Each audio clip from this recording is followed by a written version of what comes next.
క్రీస్తుపురవు వారు సిలువలో పలికిన రెండవ మాట, ఆయనను చూచి, యేసు, నీవు నీ రాజ్యంలోనికి వచ్చినప్పుడు నన్ను జ్ఞాపకం చేసుకోనమనెను. అందుకు ఆయన వానితో, నేడు నీవు నాతో కూడా పరదేశంలో ఉందువని నిశ్చితంగా చెప్పుచున్నాను నేను. లూకాసు వార్త 23:42-43. స్తోత్రం దేవా, ఈరోజు యొక్క వాక్య వెలుగులో మమ్మల్ని అందరిని నడిపించి బలపరిచి, విత్తబడిచిన వాక్యం వ్యర్థం కాకుండా ప్రతి హృదయంలో నాటబడి నూరంతల పంట అనుభవించుటకు కృప చూపించమని సమస్త మహిమ నీకే చెల్లిస్తూ నజరుడైన యేసుక్రీస్తు నామములో ప్రార్థించి నమ్మి పొందుకుని ఉన్నామా పరమ తండ్రి, ఆమెన్. ప్రియులారా, చాలా జాగ్రత్తగా గమనించాలి. ఒక అద్భుతమైన అమూల్యమైనటువంటి వర్తమానం ఈరోజు మనం వింటూ ఉన్నాం. యేసుక్రీస్తును ఒక రక్షణగా ఇక్కడ మనం చూస్తూ ఉన్నాం. గొల్గొతా కొండపైన ఉన్నటువంటి ఆ 3 సిలువలు ఒకదానికి మరొకటి కొన్ని అడుగుల దూరంలో మాత్రం ఉన్నాయి. కాబట్టి ఈ యొక్క నేరస్తుని పశ్చాత్తాపపు ఆక్రందనను రక్షకుడు స్పష్టంగా వినగలిగాడు. ఆయన ఎలా ప్రతిస్పందించాడు? నీ ఒక దొంగవు, నీ దుష్టత్వానికి బహుమానంగా మరణశిక్షను పొందడం న్యాయమే, కాబట్టి ఈ శిక్ష నీకు తగిందే అని ఆయన అతనితో అనుండొచ్చు. లేకపోతే నీవు నన్ను ముందుగా వెతకవలసింది, ఇప్పుడు బాగా ఆలస్యమైపోయింది అని చెప్పి దేవుడు చెప్పవచ్చు. అయితే యేసుక్రీస్తు ప్రభువు అలాంటి మాటలు ఏమీ పలకలేదు. ఎందుకంటే నా వద్దకు వచ్చేవారు నేను ఎంత మాత్రం త్రోసివేయను, యోహాను సువార్త 6:37 దేవుడు చెప్పాడు. హల్లెలూయా. ఆ చెప్పిన మాట ఇక్కడ మన యేసయ్య నెరవేర్చాడు. ఆ చెప్పినటువంటి మాటను మన యేసయ్య ఇక్కడ నెరవేర్చాడు. జనసమూహం చేసేటువంటి దూషణ మాటలను ప్రభువైన యేసుక్రీస్తు ప్రభువు పట్టించుకోలేదు. యాజకుల అవమానకరమైనటువంటి సవాళ్లకు ఆయన స్పందించలేదు. అయితే పశ్చాత్తాపంతో ఈ యొక్క నేరస్తుడు చేసినటువంటి ఆక్రందన ఆయన దృష్టిని ఆకర్షించింది. ఆ సమయంలో ఆయన అంధకార శక్తులతో పోరాడుతూ భారమైనటువంటి తన ప్రజల పాపాలను మోస్తూ దయనీయమైనటువంటి స్థితిలో ఉన్నాడు. వ్యక్తిగత విన్నపాలు వినేటువంటి ఓపిక ఆ సమయంలో ఆయనలో లేనేలేదు. కానీ పశ్చాత్తాప హృదయంతో తన వద్దకు వచ్చేటువంటి పాపికి ఏ సమయంలోనైనా సరే ఆయన తన హృదయ ద్వారాలను తెరిచి ఉంచాడు. ఆయన వద్ద ఒక పాపి అంగీకరింపబడని సమయం అంటూ ఏది లేదు, ఉండదు. ఆయన వెంటనే అతనికి ఏమాత్రం ఆలస్యం చేయకుండా సమాధానంతో కూడిన జవాబిచ్చాడు. పశ్చాత్తాపడినటువంటి ఆ యొక్క నేరస్తుని రక్షణ, పాపులను రక్షించుటకు క్రీస్తుకు కలిగినటువంటి సిద్ధ మనసును మాత్రమే కాకుండా పాపులను రక్షించుటకు ఆయన కలిగినటువంటి శక్తిని ఇక్కడ మనకి తెలియజేయబడుతూ ఉన్నది. ప్రభువైన యేసు బలహీనుడైనటువంటి రక్షకుడు కాదు. దేవునికి స్తోత్రం కలుగును గాక. తన ద్వారా దేవుని వద్దకు వచ్చి వారిని సంపూర్ణంగా రక్షించుటకు శక్తిమంతుడై ఉన్నాడు. ఆ శక్తి శిలువ మీద ప్రదర్శించినంత శక్తివంతంగా మరెక్కడ కూడా ఇంత శక్తివంతంగా ఆయన ప్రదర్శించలేదు. ఇది విమోచకుని బలహీనత సమయం. నన్ను జ్ఞాపకం చేసుకుని వాని నేరస్తుడు రోధించిన సమయంలో రక్షకుడు శాపగ్రస్తమైన శిలువ మీద తీవ్రమైనటువంటి వేదన భరిస్తూ ఉన్నాడు. అయినప్పటికీ ఆ సమయంలో కూడా ఆ ఆత్మను మరణము నుంచి విమోచించి పరదేశ ద్వారాలను తెరిచేందుకు ఆయనకు శక్తి ఉంది. కాబట్టి రక్షకుని అనంత శక్తిని ఎన్నడూ కూడా అనుమానించకు, ప్రశ్నించకు. మరణపు అంచుల్లో ఉన్నటువంటి రక్షకుడు ఒక పాపిని రక్షించగలిగినప్పుడు పునరుత్థానుడైనటువంటి రక్షకుడు మరెంతగా ఒక పాపిని రక్షించగలడో కదా. ఈ నేరస్తుని రక్షించడం ద్వారా కారు చీకట్లు కమ్ముకునేటువంటి వేళలో యేసుక్రీస్తు తన శక్తిని ప్రదర్శించాడు. తన వద్దకు వచ్చి వారిని అందరినీ కూడా రక్షించేందుకు ప్రభు అయిన యేసు ఇష్టపడుతూ ఉన్నాడని చెప్పి, అలా రక్షించేందుకు ఆయన సమర్థుడని మరణపు అంచుల్లో ఉన్న ఈ నేరస్తుని రక్షణ మనకు ప్రదర్శిస్తూ ఉన్నది. దయనీయమైనటువంటి స్థితిలో ఈ పశ్చాత్తాపడినటువంటి ఈ నేరస్తుణ్ణి యేసుక్రీస్తు స్వీకరించినప్పుడు పశ్చాత్తాపంతో ఆయన వద్దకు వచ్చినటువంటి ఏ వ్యక్తి కూడా నిరాశ చెందవలసిన అవసరం లేదు.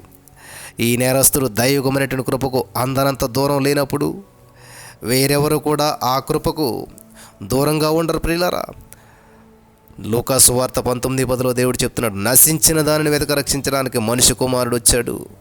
ఈ నేరస్తుడు పాపపు ఊపిలో మునిగిపోయినంత లోతుగా వేరెవరు కూడా మునిగిపోయి ఉండరు. యేసుక్రీస్తు సువార్త విశ్వసించు ప్రతి ఒక్కరికి దేవుని శక్తి అయి ఉన్నది. రోమా 1:16.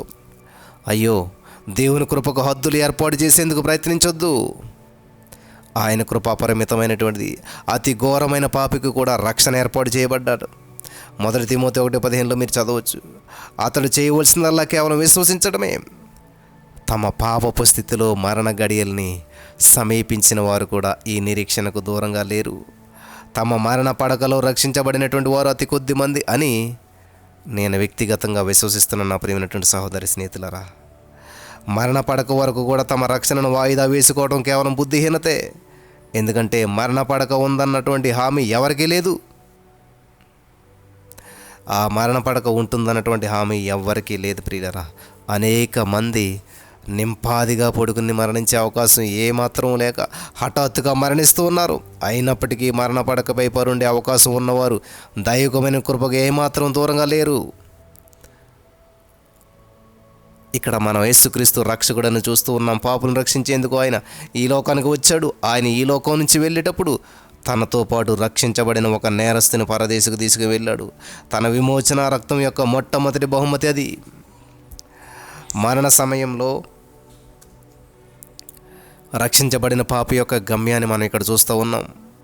సిలువపై యేసుక్రీస్తు ప్రభువారు పలికిన 7 మాటలు అన్న ఈ యొక్క ఒక పుస్తకంలో డాక్టర్ యాండర్సన్ అనేటువంటి ఆయన రాస్తూ ఏం చేశాడంటే, ప్రభుని యేసు దొంగకు ఇచ్చిన జవాబులో నేడు అన్న మాట సరైన స్థానంలో ఉంచబడలేదు, ఆ మాట సరైన విధంగా నొక్కి ఒక్కానించబడలేదు అన్నాడు ఆయన యాండర్సన్ గారు.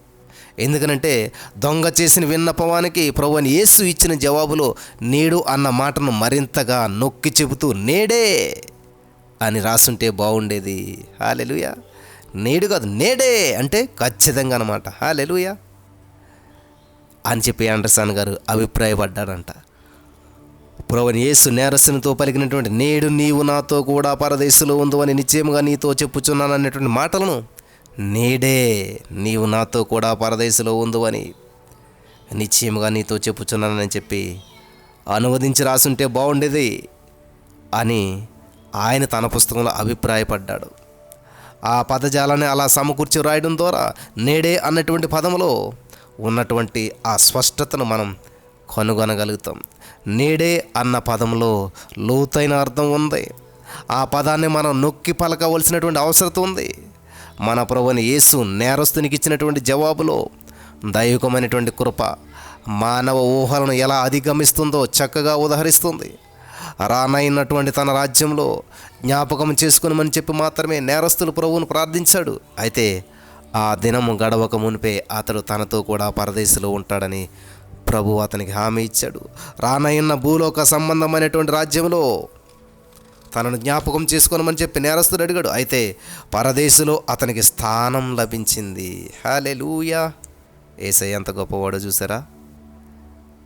అందుకనే మన అడుగు ఊహించి వాటి కంటే గొప్ప కార్యాలు చేసేవాడు మన దేవుడు. మన అడుగు ఊహించి వాటి కంటే గొప్ప కార్యాలు చేసేటువంటి వాడు మన దేవుడు. హల్లెలూయా.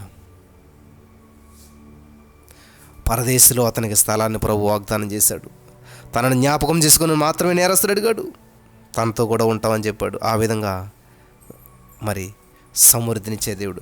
శరీర మరణం తర్వాత ఆత్మ జీవిస్తుందన్నటువంటి విషయాన్ని మాత్రమే కాకుండా మరణానికి పునరుత్థానానికి మధ్య ఉన్న కాలంలో విశ్వాసి తనతో ఉంటాడన్నటువంటి నిశ్చయతను యేసుక్రీస్తు ప్రభువారు కూడా మరి జవాబు తెలుపుతోంది. ఈ విషయాన్ని మరింతగా మనం నొక్కి చెప్పేందుకు నీతో నిశ్చయముగా చెప్పుచున్నాను అన్నటువంటి హామీతో కూడినటువంటి మాటలను యేసుక్రీస్తు తన వాగ్దానానికి అదనంగా చేర్చాడు. అందుకే హతసాక్షి అయినటువంటి స్తెఫను తన మరణ సమయంలో యేసు ప్రభువా నా ఆత్మను చేర్చుకొనుమని చెప్పి ఆనందంతో పలికాడు. అపోస్తలులు 7:59 ఈ గొప్ప నిశ్చయతే పౌలు గారికి మరి అపోస్తలుడైన పౌలును నేను వెడలిపోయి క్రీస్తుతో కూడా ఉండవలనని నాకు ఆశ ఉన్నది, అది నాకు మరీ మేలని చెప్పి అనేలా చేసింది. ఫిలిప్పీ 1:23 మరణించిన తరువాత ఏదో ఒక అపస్మారక స్థితిలో సమాధిలో ఉండటం కాదు, కానీ యేసుక్రీస్తుతో కూడా పరదేశంలో ఉండితే విశ్వాసి ముందున్నటువంటి ఆశీర్వాదకరమైన అనుభవం. అయితే దీనికి భిన్నంగా అవిశ్వాసులైన వారి ఆత్మలు పాతాళ వేదనలోకి ప్రవేశిస్తాయి. లూకాసు సువార్త 16వ అధ్యాయంలో ప్రభువైన యేసు చేసినటువంటి బోధ ఈ విషయాన్ని స్పష్టం చేస్తుంది. నా ప్రియమైనటువంటి సహోదరి స్నేహితులారా, ఈ క్షణంలో నీవు చనిపోతే నీ ఆత్మ ఎక్కడికి వెళ్తుంది? ఈ గొప్ప సత్యాన్ని సైతానుగాడు దేవుని బిడ్డల నుంచి దాచేందుకు ఎంతగా ప్రయాసపడుతున్నాడు తెలుసా? మరణించిన తర్వాత ఆత్మ నిద్రావస్థలోకి వెళుతుందని, మరణానికి పునరుత్థానికి మధ్యకాలంలో విశ్వాసులు ఆత్మలు అపస్మారక స్థితి అయినటువంటి ఈ నిద్రావస్థలోనే ఉంటారని వారు విశ్వాసుల మధ్య బోధించారు. ఈ సైతాన్ గాడు బోధించాడు. అంతేకాదు, పాప ప్రక్షాళన అనేటువంటి ఇంకో ప్రక్రియను కూడా వాడు కనిపెట్టి విశ్వాసులను భయప్రాంతులకు గురి చేస్తున్నాడు. ఈ ప్రక్రియ ద్వారా మరణం తర్వాత విశ్వాసులు అగ్ని ద్వారా వెళ్ళవలసి ఉంటుందని, అలా వారు వెళ్ళినప్పుడు పరలోకంలో ప్రవేశించేందుకు వారు అర్హులుగా పవిత్రపరచబడతారని చెప్పి వాడు అనగా సైతాన్ గాడు బోధిస్తున్నాడు. అయితే ఈ కట్టుకథలన్నింటినీ సిలువుపై యేసుక్రీస్తు ప్రభువు పలికిన మాట ఎంత ఖచ్చితంగా కొట్టివేస్తుందో కదా. మార్పు పొందినటువంటి నేరస్తుడు సిలువ నుండి నేరుగా పరదేశకు వెళ్ళాడు. ఒక పాపి విశ్వాసం ద్వారా రక్షించబడ్డ క్షణంలోనే తేజవాసులైన పరిశుద్ధుల స్వాస్థ్యంలో పాలువాడు పాత్రుడిగా తేబడ్డాడు. కొలసి 1:12 ప్రకారం. ఎందుకంటే ఒక్క అర్పణ చేత ఈయన పరిశుద్ధపరచబడిన వారిని సదాకాలం సంపూర్ణంగా చేసి ఉన్నాడు. హెబ్రీ 10:14. యేసుక్రీస్తు సమ్ముఖంలో మనం ఉండేందుకు మన అర్హత కేవలం ఆయన చిందించిన రక్తంపై మాత్రమే ఆధారపడి ఉంటుంది. హల్లెలూయా.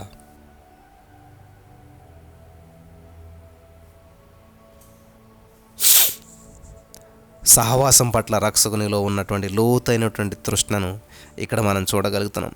కృప యొక్క ఉన్నతమైనటువంటి అనుభవాన్ని ఇందులో క్రైస్తవ ఆధిక్యతను యేసుక్రీస్తునందుల సహవాసంలో మనం అనుభవించి ఆనందిస్తూ ఉన్నాం. యేసుక్రీస్తుతో మన సహవాసంలో ఉన్న ఆనందం కంటే ఉన్నతమైన ఆనందం మరొకటి లేదు. మన ప్రభువైన యేసుక్రీస్తు తన కుమారుని సహవాసమునకు దేవుడు మనల్ని పిలిచాడు. 1 కొరింథీ 1:9 చూసినట్లయితే సేవ చేసేందుకే మనం పిలువబడ్డామని చెప్పి మనం తరచుగా అంటుంటాం. ఇది వాస్తవమే. అయినప్పటికీ ఆయనతో సహవాసం చేసేందుకే మనం పిలువబడ్డామన్నటువంటి ఆశీర్వాదకరమైనటువంటి వాస్తవాన్ని మనం అందరం కూడా తప్పకుండా గ్రహించాలి. యేసుక్రీస్తు ఈ లోకానికి రాకముందు దేవునికి లెక్కలేనంత మంది సేవకులు సేవ చేశారు. ఇకపోతే ఆయన ఉద్దేశాలను జరిగిస్తూ ఆయనకు నిరంతరం సేవ చేసేందుకు కోటాను కోట్ల దేవదూతలు సమూహం కూడా నిరంతరం ఆయన వద్ద ఉన్నది. కాబట్టి తన కోసం సేవకులను సమకూర్చుకునేందుకు యేసుక్రీస్తు లోకానికి రాలేదు, కానీ తన సహవాసంలోనికి ప్రవేశించే వారిని సమకూర్చుకునేందుకు ఆయన ఈ లోకానికి వచ్చాడు. బంగారు వీధులు, సూర్యకాంతములతో కట్టబడిన ప్రాకారము, ముత్యములతో కట్టబడిన గుమ్మాలు పరలోకాన్ని ఒక ఆకర్షణీయమైనటువంటి స్థలంగా చేయలేవు. ప్రతి విధమైనటువంటి శ్రమ మరియు దుఃఖాల నుంచి మనల్ని అది శాశ్వతంగా విడిపిస్తుంది అన్నటువంటి వాస్తవం. కానీ ప్రభునందు నిద్రించిన మన ప్రియులను మనం అక్కడ ప్రియులు గమనించాలి. మనం తిరిగి కలుసుకుంటామన్న వాస్తవం, కానీ పరలోకాన్ని ఒక ఆకర్షణీయమైన స్థలంగా చేయలేవు. వాస్తవానికి ఇవన్నీ ఉన్నప్పటికీ కూడా క్రీస్తు లేని పరలోకం అసలు పరలోకమే కాదు. కేవలం క్రీస్తు కోసం మాత్రమే ఒక విశ్వాస హృదయం ఆశకొని ఉంటుంది. ఆకాశమందు అంటే పరలోకమందు నీవు తప్ప నాకెవరున్నారు, నీవు నాకుండగా లోకంలోనిది ఏదీ నాకు అక్కర్లేదు. కీర్తన 73:25. ఇంకొక ఆశ్చర్యకరమైన సంగతి ఏంటంటే, తనచే విమోచించబడిన వారు తమ చుట్టాలే తన చుట్టూ లేనటువంటి పరలోకం యేసుక్రీస్తుకు అస్సలు పరలోకమే కాదు. తనచే విమోచించబడిన తన వారి కోసమే ఆయన హృదయం ఆశకొని ఉంది. తాను తిరిగి వచ్చి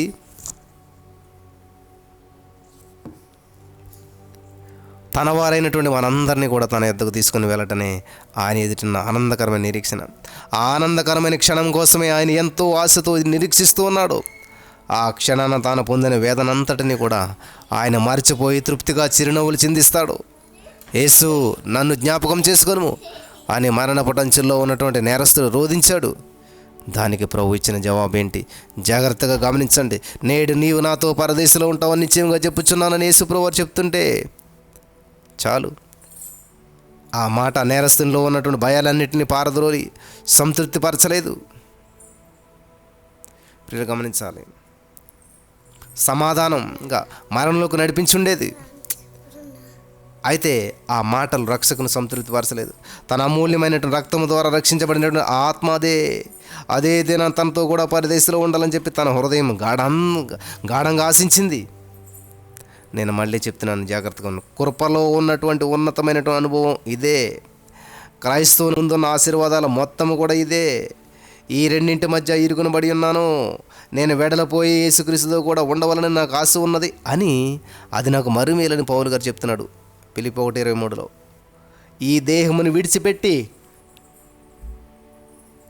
ప్రభునొద్ద నివసించడానికి ఇష్టపడుతున్నానని చెప్పి కూడా తిరిగి అంటున్నాడు 2 కొరింథీ 5:8లో. ఈ దేహమును విడిచిపెట్టి అని ఇతడు రాయటంలో గల అర్థం ఏంటి పౌలు గారు? ప్రతి విధమైనటువంటి శ్రమ వేదనలను విడుదల పొందుదునా, లేక మహిమలోనికి మార్చబడతామా? ఇవేమి కాదు. ప్రభువునొద్ద నివసించుటకు ఈ దేహాన్ని విడిచిపెడుతున్నామనేటువంటిది అతని యొక్క, అంటే పౌలు గారి యొక్క ఆనందం అంతా కూడా. ఇక యేసుక్రీస్తు విషయం కూడా అంతే. నా తండ్రి ఇంట అనేక నివాస స్థలములు కలవు, లేని ఎడల మీతో చెప్పుదును, మీకు స్థలము సిద్ధపరచ వెళ్ళుచున్నాను. నేను వెళ్ళి మీకు స్థలము సిద్ధపరిచిన ఎడల నేనుండు స్థలంలో మీరును ఉండులాగన మరలా వచ్చి నా యొద్ద ఉండుటకు మిమ్మను తీసుకొని పోవుదును అని అంటున్నాడు. యోహాను సువార్త మరి 14:2-3 నేను మరలా వచ్చి నేను మీ కొరకు సిద్ధపరిచిన స్థలంలో మిమ్మల్ని చేర్చుకుందును అని కానీ, నేను మరలా వచ్చిన తండ్రి ఇంటిలోనికి మిమ్మల్ని చేర్చుదును అని కానీ ఆయన పలకలేదు. అయితే నేనుండే స్థలంలో మీరును ఉండులాగున మరలా వచ్చి నా యొద్దకు ఉండుటకు మిమ్మల్ని తీసుకొని పోవుదును అని చెప్పి ఆయన పలికాడు. మనం సదాకాలం కూడా ప్రభుతో ఉండటము, ప్రభుతో ఉందుము. 1 Thessalonians 4:17. మన ఆశ గల గమ్యం ఇదే. ప్రభు యొక్క నిరీక్షణ గమ్యం కూడా ఇదే. మనమందరము కూడా తమతో కూడా ఉండబో ఆ మధురమైనటువంటి సమయం కోసం ఆయన ఎంతో ఆశతో నిరీక్షిస్తూ ఉన్నాడు. నీవు నాతో కూడా పరదేశంలో ఉందువు అని చెప్పి ఈ మాటను చెప్పాడు. మరి యొక్క శిలువలో పలికిన 2వ మాట ద్వారా అద్భుతమైన సత్యాలు మీరు తెలుసుకున్నారు. ఇక్కడ గమనించాలి. నేడు నీవు నాతో పరదేశంలో ఉండే కంటే, యాండర్సన్ గారు చెప్పినట్టు నేడే నీవు నాతో పరదేశంలో ఉండు అంటే బాగుండేదని చెప్పి ఆయన అభిప్రాయపడ్డాడు. మరి ఇక చక్కటి ఆధ్యాత్మికమైన సత్యాలు మీరంతా నేర్చుకొని జీవితంలో ఉపయోగించి బలపడటానికి పరిశుద్ధాత్మ దేవుడు సహాయం చేసిన గాక. ఆమేన్.